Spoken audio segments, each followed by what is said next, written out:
We are back. Avry Sports Webcast. Tape delayed. As current Avry is at Commonwealth. Boom shakalaka. Anyway, folks.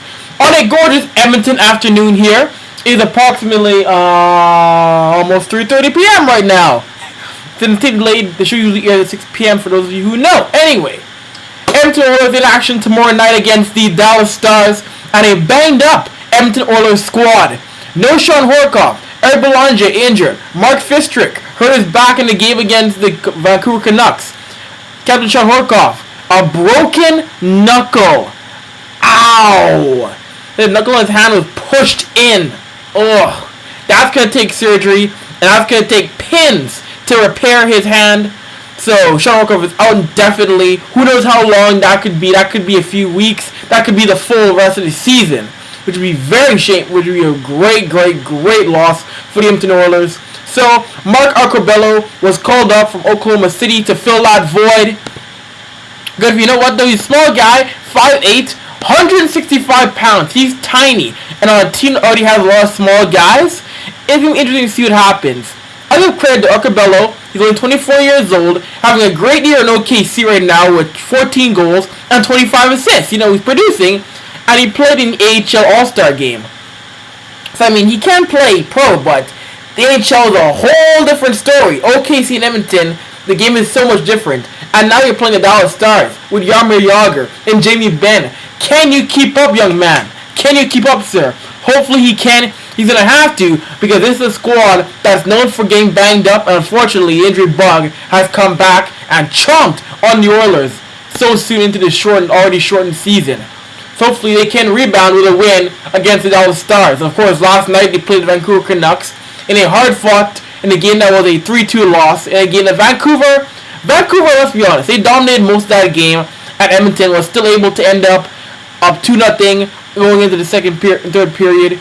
Vancouver made it 2-1, and then tied the game late on a slap shot from Ken Bietsa, and NOT, Chris Tanev-Rister won the game for the for the Canucks. But the Oilers, you know what? They got a point, and they're in 6th place in the Western Conference. Right now, yes, it can be better. But you know what? Right now, where they're at in the conference, they're in the mix with it. They're in a playoff spot. It's still early, but you know what? They're in with everybody right now. They're in the mix. They're feeling it out.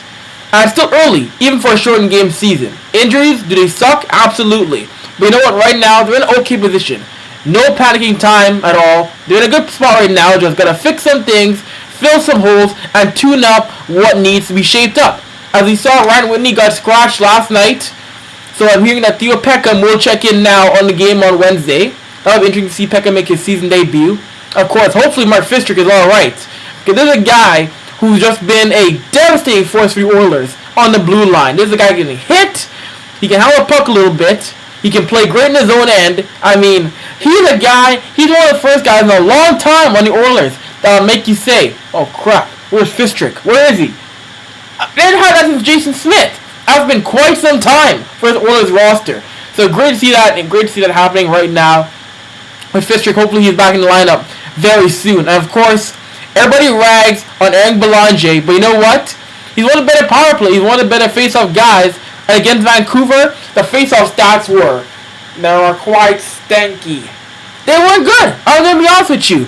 Guys like Taylor Hall, guys like Hopkins and whatnot, they barely, if they did, get to 30% in the face-offs. That's awful. That's horrible. That's awful. Like Shaq once said to Craig Sager, that cannot win you games. You cannot have your guys in the face-off dot going 2 for 12 every night. You will lose. If that's plain simple. You need to win your face-offs. And Eric Belanger was able to do that. Unfortunately, he's out with a foot injury.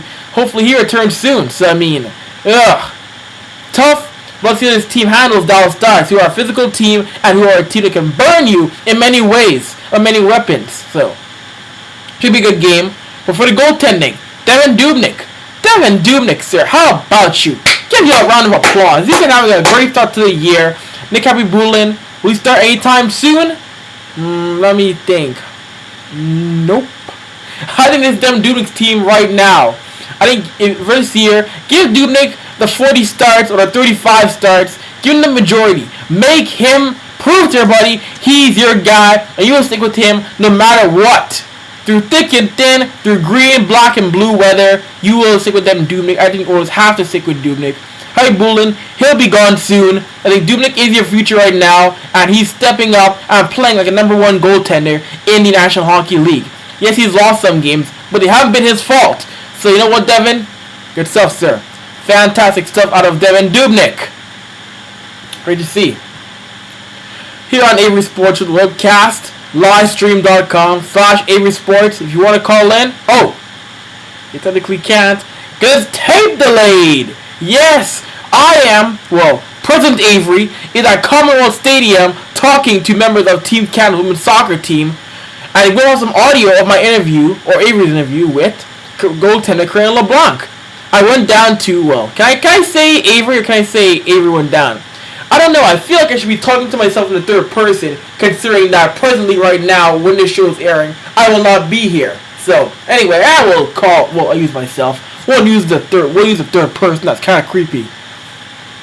Anyway, I was at the Hotel Westin yesterday at a gala for Team Canada's Women's Soccer Team, a nice event where Diana Matheson, Ryan Wilkinson, Christine Sinclair, and Corinne LeBlanc, they're in town, they're training with the female soccer players at Commonwealth Stadium, which is a great experience for them. They're going across Canada, it's a great experience, and the girls were brought in by great friend of the program, Sonny Patek. He's brought the girls in to come and train with these kids here in Edmonton. Fantastic stuff. They were in Calgary a few days ago. They've been all across Canada. It's great stuff. I interviewed Corinne LeBlanc. We'll play very soon here on Avry Sports Show. She's a great girl. She's so funny to talk to. Very insightful. She's been on Team Canada since 1998. She's a leader on Team Canada. I will talk to her about her Olympic experience going to London and really just being the face of Team Canada for those weeks as they stormed into that soccer tournament and they knocked off France with the bronze medal. That dramatic game against the Americans. Oh my goodness! If you didn't watch that game and get fired up, you have no pulse. Ain't that right? You have no pulse? Well, I think you're dead. Anyway, we'll take another break and come right back with my interview with Team Canada Women's Soccer goalie, Corinne LeBlanc. Stay tuned.